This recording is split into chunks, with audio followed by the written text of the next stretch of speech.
بسم اللہ الرحمن الرحیم۔ پیارے دوستوں، آج جو ملک میں قحط و افلاس و بے برکتی عام ہے، شاید اس کی بہت بڑی وجہ زکوٰۃ کا مکمل طور پر ادا نہ کرنا ہے۔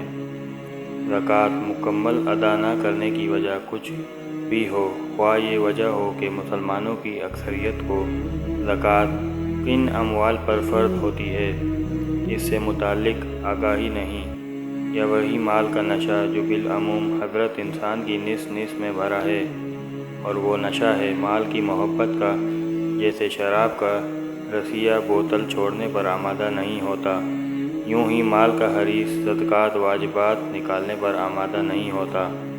بہرحال آج دنیا میں بھی ہم سب اس کا سنگین نتیجہ بھگت رہے ہیں، اور یہ زکوٰۃ فرض ہونے کے باوجود نہ دینا ایسا گھناؤنا جرم ہے۔ اللہ پاک کی ناراضگی کی صورت میں زکوٰۃ نہ دینے والوں کی آخرت بھی برباد ہو سکتی ہے۔ اللہ پاک اپنی پناہ میں رکھے۔ یہ چند کلمات زکوٰۃ نہ دینے والوں کو منتبہ کرنے کے لیے لکھے ہیں۔ اللہ پاک قبول فرمائے اور اس مضمون کو ایسے لوگوں کی اصلاح کا سبب بنائے، آمین۔ زکوٰۃ کا لغوی معنی طہارت اور نمو زیادتی ہے۔ زکوٰۃ کی شرعی تعریف۔ زکوٰۃ شریعت میں مال کا مالک بنانا ہے، ایسے فقیر کو جو مسلمان ہو، ہاشمی نہ ہو، اور نہ ہی ہاشمی کا آزاد کردہ غلام ہو۔ اس شرط کے ساتھ اللہ تعالیٰ کے لیے مالک مال سے ہر قسم کی منافعت قطع کر لے۔ زکوٰۃ ادا نہ کرنے کی مذمت قرآن کی روشنی میں اللہ تعالیٰ ارشاد فرماتا ہے، اور خرابی ہے شرک والوں کو جو زکوٰۃ نہیں دیتے اور وہ آخرت کے منکر ہیں، اور فرماتا ہے، اور وہ کہ جمع کر رکھتے ہیں سونا اور چاندی اور اسے اللہ کی راہ میں خرچ نہیں کرتے، انہیں خوشخبری سناؤ دردناک عذاب کی، جس دن وہ پھتایا جائے گا جہنم کی آگ میں، پھر اسے داغیں گے ان کی پیشانیاں اور کروٹیں اور پیٹھیں۔ یہ ہے وہ جو تم نے اپنے لیے جو اکٹھا کر رکھا تھا، اب چکھو مزہ اس جمع کرنے کا۔ اللہ رب العالمین ارشاد فرماتا ہے، اور جو بخل کرتے ہیں اس چیز میں جو اللہ نے انہیں اپنے فضل سے دی، ہرگز اسے اپنے لیے اچھا نہ سمجھیں، بلکہ وہ ان کے لیے برا ہے۔ ان قریب وہ جس میں بخل کیا تھا، قیامت کے دن ان کے گلے کا طوق ہوگا، اور اللہ ہی وارث ہے آسمانوں اور زمین کا، اور اللہ تعالیٰ تمہارے کاموں سے خبردار ہے۔ زکوٰۃ ادا نہ کرنے کی مذمت احادیث کی روشنی میں حضرت ابو ہریرہ رضی اللہ تعالیٰ عنہ سے روایت ہے کہ رسول اللہ صلی اللہ علیہ وسلم نے فرمایا، جس کو اللہ تعالیٰ مال دے اور وہ اس کی زکوٰۃ ادا نہ کرے تو قیامت کے دن وہ مال گنجے سانپ کی صورت میں کر دیا جائے گا، جس کے سر پر 2 چوٹیاں ہوں گی۔ وہ سانپ اس کے گلے میں توق بنا کر ڈال دیا جائے گا، پھر اس کی باچھیں پکڑے گا اور کہے گا، میں تیرا مال ہوں، میں تیرا خزانہ ہوں۔ جس کے بعد حضور صلی اللہ علیہ وسلم نے اس آیت کی تلاوت کی، وَلَا تَحْسَبُنَّ الَّذِينَ يَخْلُونَ اللَّهَ۔ حضرت ابو ہریرہ رضی اللہ تعالیٰ عنہ سے روایت ہے کہ رسول اللہ صلی اللہ علیہ وسلم نے فرمایا، جس مال کی زکوٰۃ نہیں دی گئی، قیامت کے دن وہ گنجا سانپ ہوگا، مالک کو دوڑائے گا، وہ بھاگے گا یہاں تک کہ اپنی انگلیاں اس کے منہ میں ڈال دے گا۔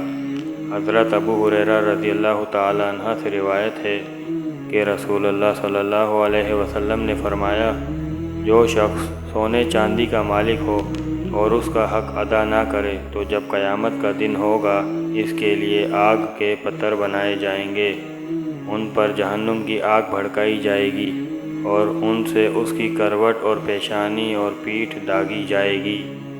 جب ٹھنڈے ہونے پر آئیں گے پھر ویسے ہی کر دیے جائیں گے۔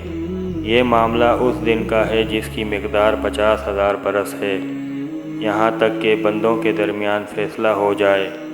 اب وہ اپنی راہ دیکھے گا، خواہ جنت کی طرف جائے یا جہنم کی طرف۔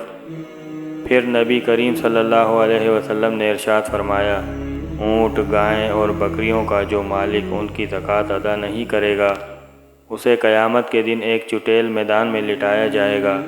یہ چوپائے اسے اپنے سینگوں سے ماریں گے اور اپنے کھیروں سے روندیں گے۔ جب اس پر ان میں سے آخری جانور گزر جائے گا تو دوبارہ پہلے گزرنے والا جانور آ جائے گا، تاکہ اس دن لوگوں کے درمیان فاصلہ کر دیا جائے گا جس کی مقدار 50,000 سال ہے۔ پھر اس شخص کو اس کا راستہ دکھایا جائے گا، وہ راستہ یا تو جنت کا ہوگا یا پھر دوزخ، اور جو خزانے کا مالک اپنے خزانے کی زکوٰۃ ادا نہیں کرے گا، بروز قیامت اس کے لیے اس خزانے کو گنجے صاف کی صورت میں کر دیا جائے گا۔ صحیح البخاری۔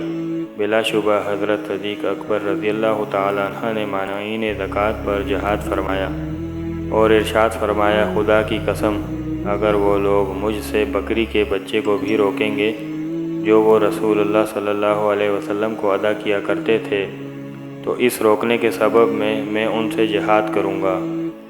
سیدنا حضرت ابو ہریرہ رضی اللہ تعالیٰ عنہ کو فرماتے ہیں، نبی پاک صلی اللہ علیہ وسلم نے فرمایا، پہلے 3 شخص جو جہنم میں داخل ہوں گے وہ یہ ہیں: زبردستی مسلط ہونے والا امیر، دوسرا وہ مالدار شخص جو اپنے مال کے بارے میں اللہ عز و جل کا حق ادا نہ کرتا ہو، اور تیسرا متکبر فقیر۔ حضرت ام المومنین صدیقہ رضی اللہ تعالیٰ عنہ سے روایت ہے کہ رسول اللہ صلی اللہ علیہ وسلم نے فرمایا، زکوٰۃ کسی مال میں نہ ملے گی مگر اسے ہلاک کر دے گی۔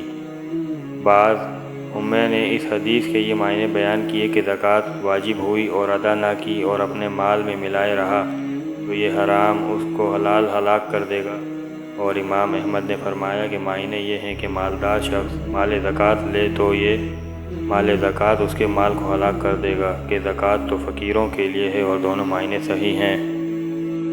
حضرت بریدہ رضی اللہ تعالیٰ عنہ سے روایت ہے کہ رسول اللہ صلی اللہ علیہ وسلم نے فرمایا، جو قوم زکوٰۃ نہ دے گی اللہ تعالیٰ اسے قحط میں مبتلا فرمائے گا۔